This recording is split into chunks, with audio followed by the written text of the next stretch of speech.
నేను పట్నం తగిలింది అన్నయ్య. ఇంతవరకు మనిషి తగలట్లేదు, కనీసం ఉత్తరం కూడా తగలట్లేదు. పట్నంలో ఇల్లు ఖాళీ చేయించడం అంటే అంత సులభం కాదురా మొగుడా అని చెప్పాను. విన్నాడా? వినడు. ఇల్లు ఖాళీ చేయించడం వాడి చేత కాదు.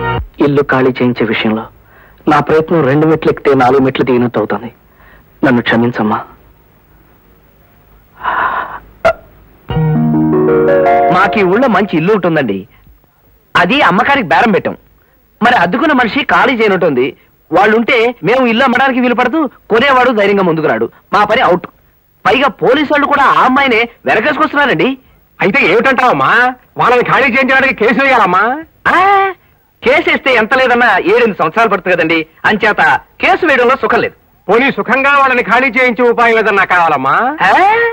ఆ పాయింట్ ఆలోచించుంచానండి. రేపు నుంచి నేను కూడా ఆ ఇంట్లోనే ఉంటాను. వాళ్ళుంటూ ఉండగా నువ్వెలా ఉంటావమ్మా? ఎలా ఉంటాను అంటే పాపరైపోయిన పకీరు వెధవలా వేషం కట్టి బేదరుపులు అరిచేసి ఆ ఇంట్లో సూది మనంత చోటు సంపాదించేస్తానండి. అందువల్ల సుఖమే ఉందా అంజేలమ్మా? ఎందుకు లేదండి. నేను ఆ ఇంట్లో ప్రవేశించిన తర్వాత మెదలకుండా ఊరుకోను కదా.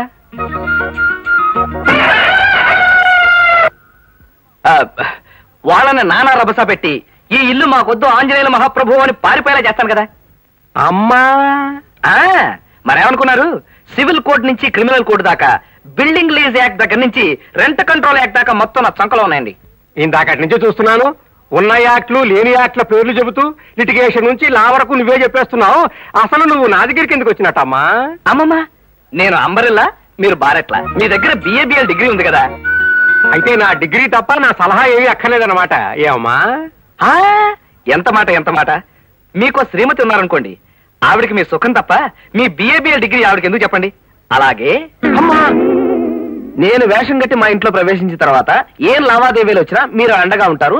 ఇదిగోండి అడ్వాన్స్ ఫీజు. కేసు పట్టండి. ఇవాళ శుక్రవారం. ఈ డబ్బు మీరు కాదంటే లక్ష్మీదేవి గారి మీద ఒట్టే.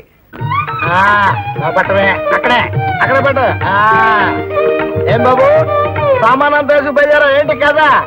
ఇప్పుడైతే తులసమ్మ గారు ఒక్కరే ఉంటారని బిచానా ఎత్తేసి ఈ ఊరుదులు పెట్టి వెళ్ళిపోతున్నానండి. తులసమ్మ గారికి క్షమాపణ చెప్పుకుందామని.